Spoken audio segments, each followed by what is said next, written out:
My boyfriend Michael and I had a great day, and I went home in high spirits, full of positive emotions and warm, tender feelings for my soulmate. I couldn't believe how happy I was. After all, Michael was better than any guy I could have ever dreamed of. However, as soon as I approached my house, my mood changed to horror. The doors were open. Some people were carrying furniture, equipment, and our things outside. And my parents stood aside watching it happen. It was clear from their faces that something terrible had happened. I hurried over to them and asked what was going on. My parents told me that all our property was being confiscated and that we were bankrupt. Bankrupt. We had lost everything. Absolutely everything that we had. Everything my parents earned with their years of back-breaking work. How? How was this possible? Could it all have collapsed overnight? After all, just this morning, everything was fine. There weren't any signs of trouble. As usual, we laughed, we joked, and made plans for the future. And now this?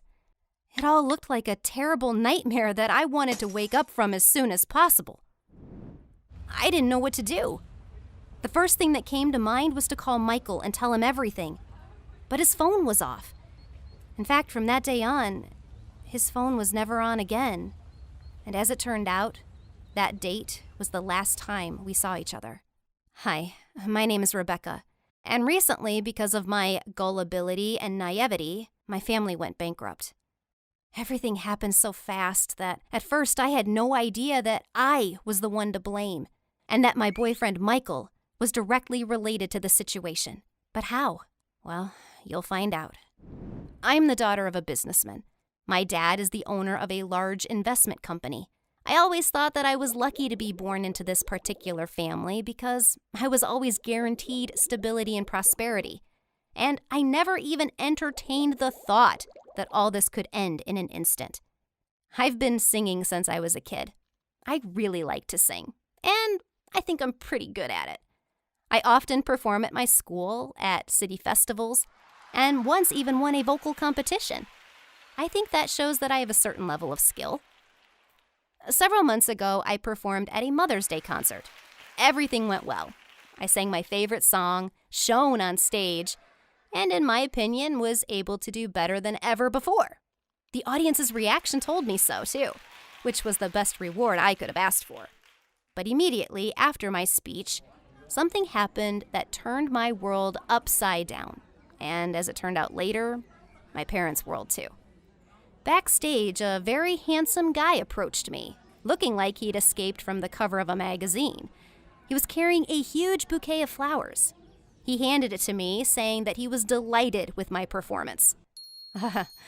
It was love at first sight. I looked at him and realized that I had dreamed about a guy like him all my life. God, I can't even describe in words how suave and irresistible he was.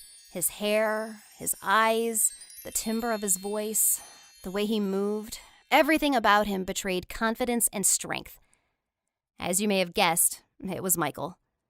He walked me home, we exchanged phone numbers, and I could no longer think of anyone or anything but him. He occupied all my thoughts. It was almost like I caught a virus, and the virus was him. This all happened right after the first meeting, but I actually liked it. The very next day, Michael invited me to a cafe and asked me to become his girlfriend. Well, as you already know, I agreed. A boyfriend. Now I would have a boyfriend. The girls would all be jealous, I thought. Although, more importantly, my feelings for Michael were mutual. We saw each other and hung out every day.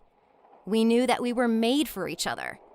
Michael had exactly the same hobbies as me: music, skating, graffiti. He, like me, didn't like fish, but simply adored squid. There were so many coincidences. Michael also very quickly insisted on meeting my parents.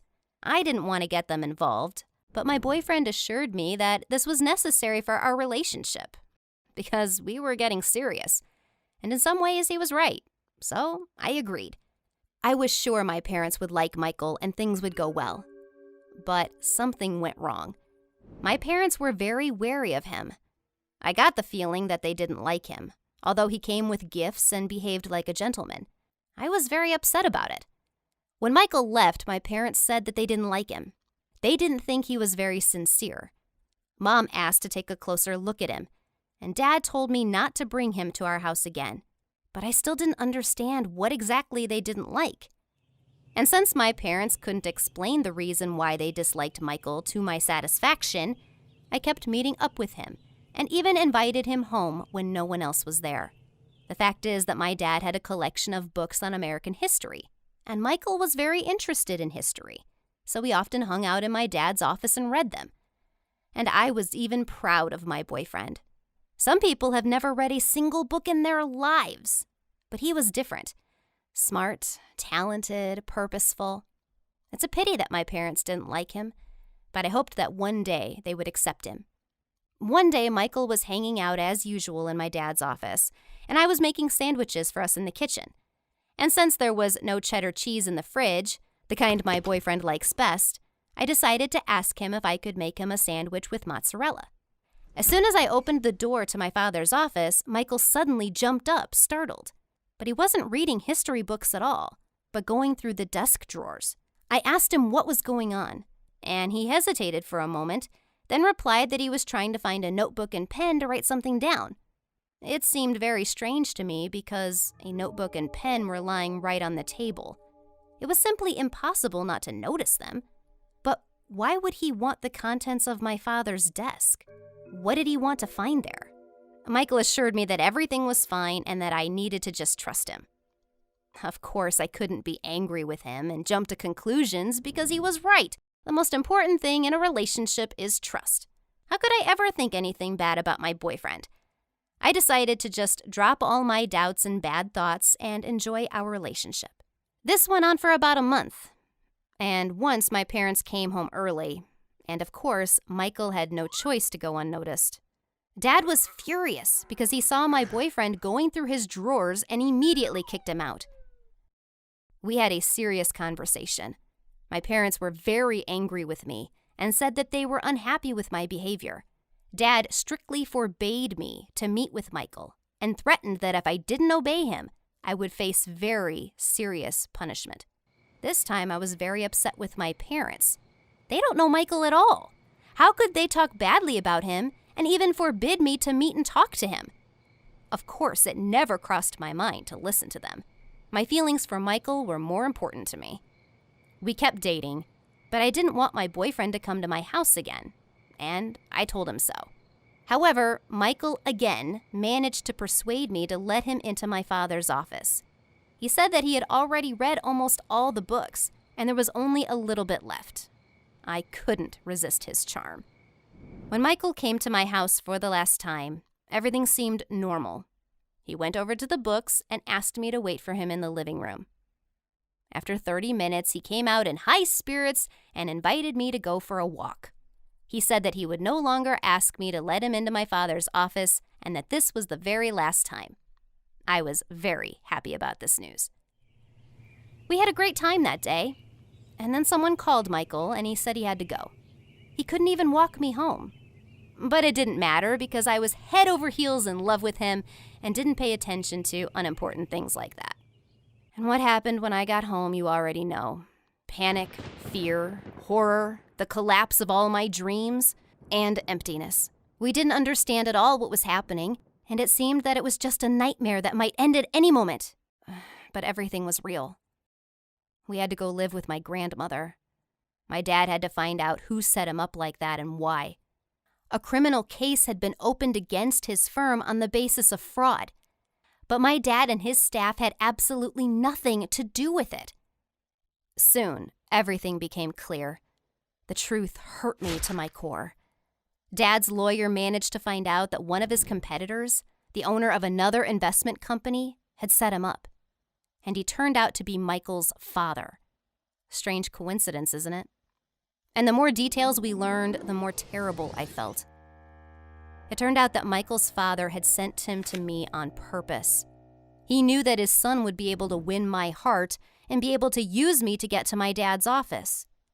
Then it became clear why Michael was looking through the desk drawers. I felt incredibly ashamed in front of my parents, because I trusted this jerk, and now the whole family was suffering. And yes, I didn't immediately believe that Michael was even capable of something like that. But his phone has been switched off since then, and I have no more information about him. It hurts to feel used, and I will never forget this lesson. I no longer believe in love and sincerity, and I'm not sure I can ever trust anyone. After such a betrayal, it's really difficult to recover, and I don't know yet if it's even possible at all. Would you be able to trust people again after this? Write your answers in the comments. Press the like button under this video, and be sure to subscribe to our channel to be the first to watch new videos tomorrow.